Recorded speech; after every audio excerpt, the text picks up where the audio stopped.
চাওক ইয়াতে যিটো অস্ত্ৰ শস্ত্ৰৰ কথা আহি আছে সেইটো এটা মানে আগৰ যিটো অস্ত্ৰ শস্ত্ৰৰ এটা বহুত দীঘলীয়া এটা সংগ্ৰাম ইয়াৰে পৰৱৰ্তী পৰ্যায়ৰ এটা মানে কি বুলি ক'ম মানে এটা প্ৰডাক্ট বুলি ক'ব লাগিব পৰৱৰ্তী সময়ৰ এই কালচাৰৰে এটা প্ৰভাৱ বুলি ক'ব লাগিব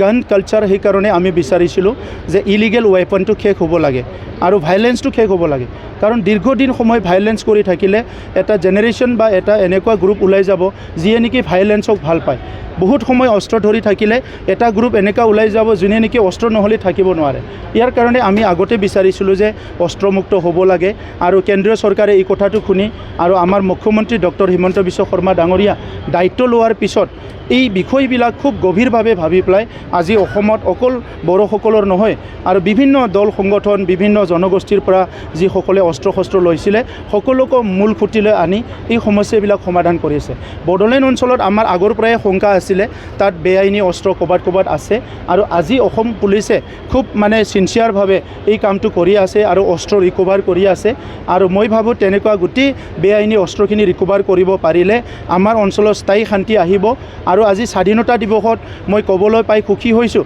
যে আমাৰ দেশৰ নেতৃত্বই আমাৰ ৰাজ্যৰ নেতৃত্বই আমাৰ অঞ্চলৰ নেতৃত্বই আজিৰ সময়ত অন্ততঃ চবেই ভাবি উঠিছে যে আমাৰ অঞ্চলটো শান্তিত থাকিব লাগে আমাৰ অঞ্চলটো নিৰাপদ হৈ থাকিব লাগে আমাৰ অঞ্চলত সমন্বয় থাকিব লাগে সেইকাৰণে মই আহ্বান জনাব বিচাৰিছোঁ অসমৰ সকলো দল সংগঠন নাগৰিকবিলাকক যে আজি যিটো আমাৰ মুখ্যমন্ত্ৰী ডাঙৰীয়াৰ যিটো মিছন অসমখন ভাৰতৰ এখন উন্নত ৰাজ্যৰ ভিতৰত এখন হ'ব লাগিব এই মিছনটো কোনো কাৰণত ডাইভাৰ্ট কৰাৰ কাৰণে এই মিছনৰ পৰা ডেভিয়েট হোৱাৰ কাৰণে কোনো পৰিৱেশ গঢ়িব নালাগে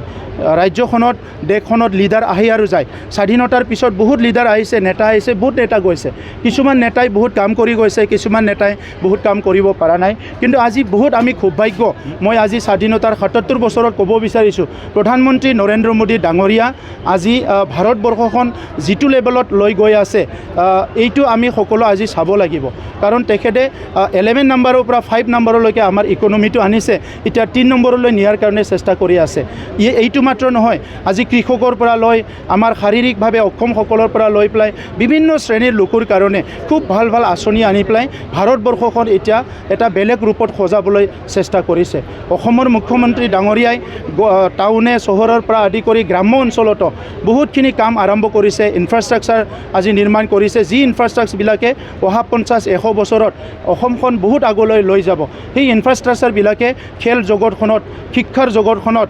কালচাৰেল জগতখনত বহুতখিনি অৰিহণা যোগাব চ' এই কথাবিলাক আজি স্বাধীনতা পোৱাৰ পিছত ভাৰতৰ প্ৰতিজন নাগৰিকে যেতিয়া মা ভাৰতীৰ কথা চিন্তা কৰে ভাৰতৰ কথা চিন্তা কৰে আমি চাব লাগিব আমাৰ ডিবেট কৰিবলৈ আমাৰ ক্ৰিটিচিজম কৰিবলৈ আমাৰ কাজিয়া কৰিবলৈ বহুত সময় আছে কিন্তু দেশ নিৰ্মাণ কৰিবলৈ যেতিয়া ভাল নেতৃত্ব আহে কোনোবা দায়িত্ব লয় সেই নেতৃত্বক অলপ আমি সকলো ছাপোৰ্ট কৰি পেলাই নিজৰ সমস্যাবিলাক সমাধান কৰি ল'ব লাগে আৰু নিজৰ দেশখন আগুৱাই লৈ যাব লাগে সেইটো মই বিশ্বাস কৰোঁ কাৰণ আজিও আমাৰ মাতৃসকল আজিৰ ভগ্নীসকল আমাৰ বিভিন্ন অঞ্চলত যদি সেই অস্ত্ৰৰ জনজননী বেয়া পৰিৱেশবিলাক থাকিলেহেঁতেন আমি শিক্ষা দীক্ষা সকলো দিশত পিছ পৰি গ'লোহেঁতেন চ' আজিৰ মই স্বাধীনতা দিৱস উদযাপন কৰাৰ লগতে সকলোকে মই অনুৰোধ কৰিছোঁ সকলো আজি সংকল্প ল'ব লাগে আমাৰ শ্বহীদসকলৰ তেজৰ বিনিময় ভাৰতৰ স্বাধীনতা আমি পাইছোঁ এই স্বাধীনতাত আমি সৰ্বভৌম ভাৰতত থাকি এটা ছভাৰিন কাণ্ট্ৰিৰ নাগৰিক হৈ পেলাই আমাৰ দেশখন বিশ্বৰ ভিতৰত কেনেকৈ এখন উজ্বলা দেশ হ'ব পাৰে প্ৰতিজন নাগৰিকে দৰিদ্ৰ সীমাৰেখাৰ পৰা কেনেকৈ উঠাই আনিব পাৰে প্ৰত্যেকটো অঞ্চলত ৰাস্তা ঘাট নিৰ্মাণ কৰি স্কুল কলেজ নিৰ্মাণ কৰি ইনফ্ৰাষ্ট্ৰাকচাৰ ল' since the 6th schedule is came into implementation after 1947 there was no amendment on the 6th schedule only amendment was for the formation of the BTC in 2003 because for the first time the 6th schedule is accorded 6th schedule is established in the plain area because it was for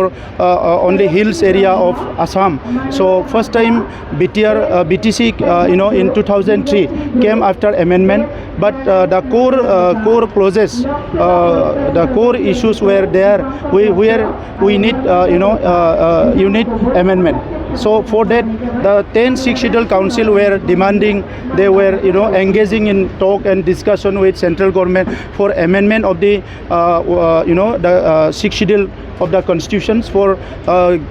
re-strengthening and also giving more capacity to the council so that they can address and redress and resolve the small issues in the council area, and they can fulfill the objection of the formation of the sixth schedule in those area, because in everywhere where sixth schedule was formed in last 50 years back, 30 years back, in those regions there was social movement. There was movement by different communities. They had different issues. So to address and redress and fulfill the grievances, the sixth schedule were formed in those areas. But even after 30-40 years, for not making any kind of amendment, there are lots of issues that exist. So we want to address these issues, because sixth schedule is not a state, it's not a union territory, like a very strong constitutional provision is not there. But still, the sixth schedule is formed to protect our identity and culture, to protect our land, protect our traditional values, and also to provide necessary support in those areas which were excluded, which were you seen the disparity. So this time we are urging the government of India and our honorable Home Minister kind enough to consider all the issues, and he assured to form a committee which will look all the clauses, demands, and whatever the issues with the sixth schedules, and they will resolve the issue. That is a good message for all sixth schedule councils. প্ৰথমতে মই 1947 চনত 15 আগষ্টত ভাৰত স্বাধীন হোৱাৰ আগত যিসকলে আমাৰ মা ভাৰতীৰ স্বাধীনতাৰ কাৰণে সংগ্ৰাম কৰি নিজৰ প্ৰাণ আহুতি দিছিলে, সেইসকলৰ প্ৰতি শ্ৰদ্ধা জনাইছোঁ। লগতে অহিংসাৰ এটা নীতিৰে আমাৰ জাতিৰ পিতা মহাত্মা গান্ধীয়ে 200 বছৰীয়া ব্ৰিটিছ শাসনটো উফৰাই পেলাই এটা সৰ্বভৌম দেশ হিচাপে আমি পুনৰ আনিবলৈ সক্ষম হৈছিলোঁ। মই জাতিৰ পিতা মহাত্মা গান্ধীক মোৰ তৰফৰ পৰা মই সেৱা আগবঢ়াইছোঁ। আজিৰ এই শুভ দিনত ভাৰতৰ মহামহিম ৰাষ্ট্ৰপতি, ভাৰতৰ মাননীয় প্ৰধানমন্ত্ৰী, ভাৰতৰ সকলো নেতৃবৃন্দ, লগতে আমাৰ অসমৰ মহামহিম ৰাজ্যপাল, অসমৰ মুখ্যমন্ত্ৰী ডক্টৰ হিমন্ত বিশ্ব শৰ্মা ডাঙৰীয়া, আৰু বিটিআৰ অঞ্চলৰ যিমানখিনি শ্বহীদ আছে সকলো নেতৃবৃন্দলৈ মই আজি স্বাধীনতা দিৱসৰ শুভকামনা জ্ঞাপন কৰিছোঁ। ভাৰতৰ সকলো নাগৰিক, অসমৰ আৰু বিটিআৰত বসবাস কৰা সকলো জাতি জনগোষ্ঠী, সকলো ধৰ্মীয় লোকলৈ মই আজি স্বাধীনতা দিৱসৰ শুভকামনা জ্ঞাপন কৰিছোঁ। আমি খুব আনন্দিত হৈছোঁ যে ভাৰতৰ স্বাধীনতা ৭৮ বছৰত ভৰি দিলে, আৰু এই দীঘলীয়া সময়ত আমাৰ নেতৃত্বই ভাৰতবৰ্ষখন আজি বিশ্বৰ ভিতৰত এটা বিকশিত দেশ গঢ়াৰ কাৰণে আগবাঢ়ি আছে। আৰু এনেকুৱা সময়ত আমাৰ এজন মষ্ট ডাইনেমিক আৰু এজন ভিজনাৰী নেতা হিচাপে প্ৰধানমন্ত্ৰী নৰেন্দ্ৰ মোদী ডাঙৰীয়াই দায়িত্ব লয় আজি প্ৰধানমন্ত্ৰী ডাঙৰীয়াই ভাৰতবৰ্ষখন এটা বিকশিত দেশ গঢ়াৰ কাৰণে, বিশ্বগুৰু হিচাপে প্ৰতিষ্ঠা কৰাৰ কাৰণে যিখিনি মিছন ভিজন আজাদীৰ অমৃতকালত লোৱা হৈছে, এইটো আমি সকলোৱে ইয়াত জড়িত হৈছোঁ। আমি সকলো আনন্দিত হৈছোঁ। আমি সকলো বিচাৰোঁ ভাৰতবৰ্ষখন আৰ্থিক দিশত, শিক্ষাৰ দিশত, সামৰিক দিশত, সকলো দিশতে বিশ্বৰ আগশাৰীৰ হ'ব লাগে। আৰু ইয়াৰ কাৰণে আমাৰ দেশৰ নেতাসকলে যি মিছন আৰু ভিজন আনিছে, মই তেখেতসকলক ধন্যবাদ জনাইছোঁ। বিটিআৰ অঞ্চলত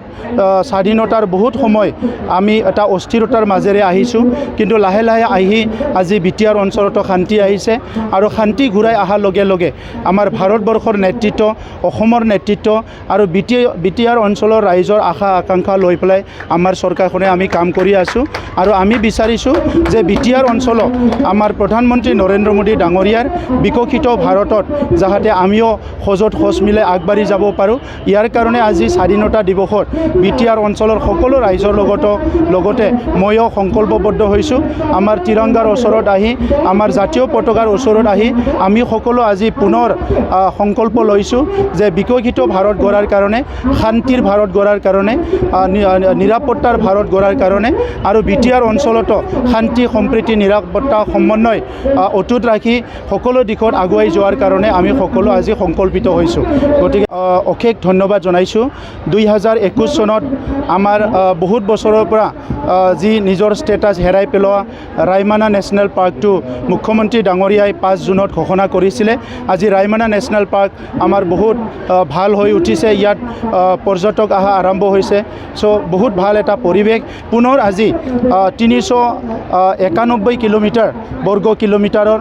চিকনা জহলাও ৰাষ্ট্ৰীয় উদ্যান আজি ঘোষণা কৰিছে। মই মুখ্যমন্ত্ৰী ডাঙৰীয়াক বহুত ধন্যবাদ জনাইছোঁ। এই ৰাষ্ট্ৰীয় উদ্যান ঘোষণা কৰাটো আমাৰ যিটো পৰ্যাবৰণ, যিটো আমাৰ যিটো এনভাইৰনমেণ্ট সেইটো বেলেঞ্চ কৰাৰ লগতে আমাৰ যিটো গ্ল'বেল ৱাৰ্মিং ইয়াত বহুতখিনি যিটো আছে নেচাৰটো বেলেঞ্চ কৰাত বহুতখিনি কণ্ট্ৰিবিউট কৰিব। আৰু এই অঞ্চলত যিখিনি ফৰেষ্ট এইটো ৰেষ্ট'ৰ কৰাৰ কাৰণে এইটো ডাঙৰ এটা পদক্ষেপ হৈছে। বিটিআৰ অঞ্চলত 34% আমাৰ ফৰেষ্ট আছে, কিন্তু সেই ফৰেষ্টটো আগতে বিভিন্ন কাৰণত লাহে লাহে এইটো ধ্বংস হৈছিলে। এইটো পুনৰ ঘূৰাই অনাৰ কাৰণে আমি আপ্ৰাণ চেষ্টা কৰিছোঁ। আৰু আজিৰ মুখ্যমন্ত্ৰী ডাঙৰীয়াৰ ঘোষণাই আমাৰ বিটিআৰ অঞ্চলৰ কাৰণে বহুত ডাঙৰ এটা আশাৰ ৰেঙনি আৰু আমাক উৎফুল্লিত কৰিছে যে অনাগত দিনত বিটিআৰ অঞ্চলৰ যিটো আমাৰ বায়'ডাইভাৰ্চিটি সেইটো আমি ৰেষ্ট'ৰ কৰিব পাৰিম, সেইটো মই আশা কৰিছোঁ।